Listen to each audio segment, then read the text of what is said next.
Mais ce n'est pas possible, hélas, car j'ai un gala jeudi prochain à Saint-Jean-de-Maurienne. Jacques Ramade, vous aimeriez aller en Californie? Moi, Je cherche la page. Ah, ça y est. Ça. C'est dur pour revenir du Mans avec les bouchons. sous la grosse Bertha derrière. J'avais 20 ans. Un soir, je vois Brigitte Bardot assise, jambes écartées sur une putain de moto. La moto était belle. Elle avait les cuisses nues.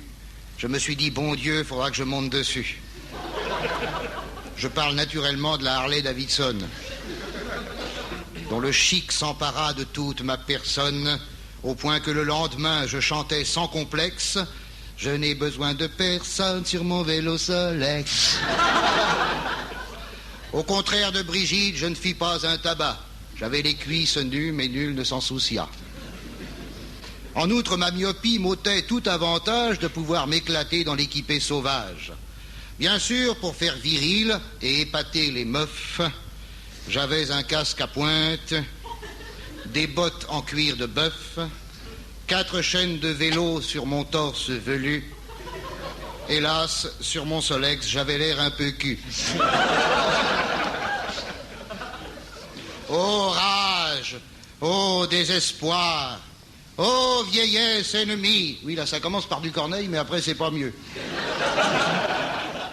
Que n'ai-je été plus jeune pour être moi aussi parmi ces kamikazes qui firent harakiri en tombant sous les roues de leur Kawasaki, où ces héros tatoués à cheval sur leur meule se jetaient en riant des canettes à la gueule, où pour donner encore plus de faste au festin, manquait plus que la présence de Jean-Pierre Papin. Pas d'alcool au volant, nous disait le dicton. Il nous faut ajouter pas d'alcool au guidon. Car si nous en croyons l'opinion des experts, on risque d'être gai après 6 packs de bière. Le Mans était célèbre pour ses 24 heures. Dévaluée, la rillette avait connu son heure. Et paf, la revoilà. Vive la rillette du Mans, avec de vrais petits bouts de casque dedans.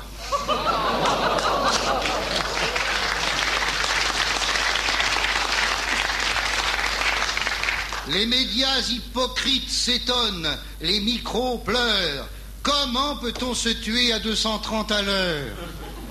Mais oui, comment peut-on se tuer à 230 quand la vitesse en ville est fixée à 60? Pourquoi ces jeunes ne sont-ils pas venus en patin? Et sur leurs bras musclés, c'est quoi ces petits dessins? Oh! C'est trop fort.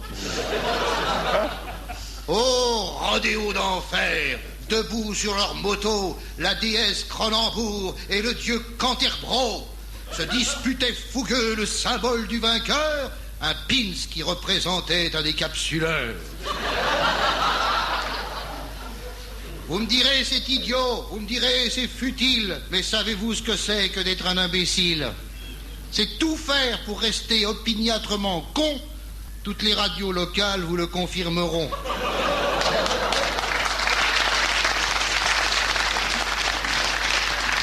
Vous écoutez France Inter, qui est une radio nationale, ça. Quand on est faux cul, il faut aller jusqu'au bout, ça. Jadis, radio pirate, maintenant radio connard. Avec pins, avec rap, avec bière et loupard, psychologie, Mad Max et des jeux de crétins, de la pub en diarrhée, des gags de mongoliens, le mépris du public porté jusqu'au délire, des groupes de hard qui gueulent qu'ils n'ont rien à dire. Étonnez-vous qu'après, dans ce monde de Blair, un beau soir, 9 motards se suicident à la bière.